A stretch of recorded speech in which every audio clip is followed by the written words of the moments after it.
Samahan nyo kami bumili ng kaunting stock sa bahay. Hi guys, it's me, Casey. For today's vlog, na-miss ko pumunta dito sa grocery store. Tapos nakita ko tong lagi ko sinasakyan nung baby pa ako. Nandito ka pa pala, oh my goodness. Eto guys, yung hinuhulugan ng barya, tapos aandar. Tapos tutunog, tanananan, tanananan, tan tan tan tan. Ano daw, naging singer pa. Baby pa ako guys, meron na to dito. At nagtataka kami na kailang hulog na kami ng barya. Bakit hindi umaandar? Ay sus, kaya naman pala, hindi nakasaksak. Sayang tuloy yung 2 aray ko. At dito po muna kami pumunta sa itaas ng grocery store. Grabe, ilang taon na ako ditong hindi nakakapunta. Miss ko na. Miss ka ba?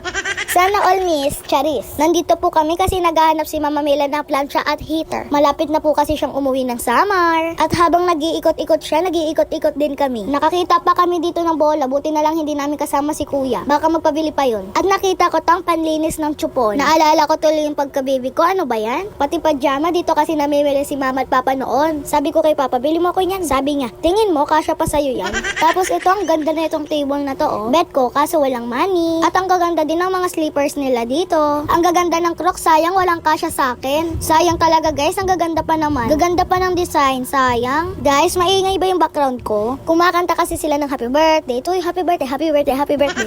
Hindi ako makapag-voice over ng maayos. At ito na, nakapili na si Mama ng plancha at heater. Ay, pauwi na si Mama Mila. At pagkatapos po guys, bumaba na kami. Mamimili po kami ng kaunting pamerienda namin sa bahay. Itong malaking steak ko, sana yung bibilin ko kaso mahal. Oh, ito na lang yung steak ko na flavor ube. Uy, ang sarap niyan. Ayan talaga favorite ko. Guys, anong flavor ang gusto nyo sa steak? O, comment nyo. At ito, kumuha din si ate ng favorite niyang biscuit. Gusto niya po yan, nilalagay sa rep. Tapos kumuha din po ako dito ng yam-yam. Favorite ko yan. At syempre, ang inipit na masarap na masarap. Super favorite ko yan guys. At kumuha din po ako ng cupcake. At ang pangmalakasan kong shampoo na Hana. Ayan po ang ginagamit ko, Hana. Guys, sumasama din ba kayo pag nag-grocery yung mga magulang nyo? Ang saya sumama, no? Kaso lang, hindi pwede bilhin lahat ng gusto mo.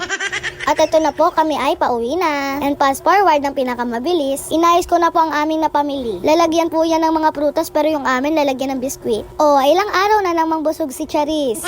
At ito na po, ako ay maliligo na sana. Kaso napansin ni Mama, hindi naman to shampoo. Aray ko, conditioner yung nakuha ko.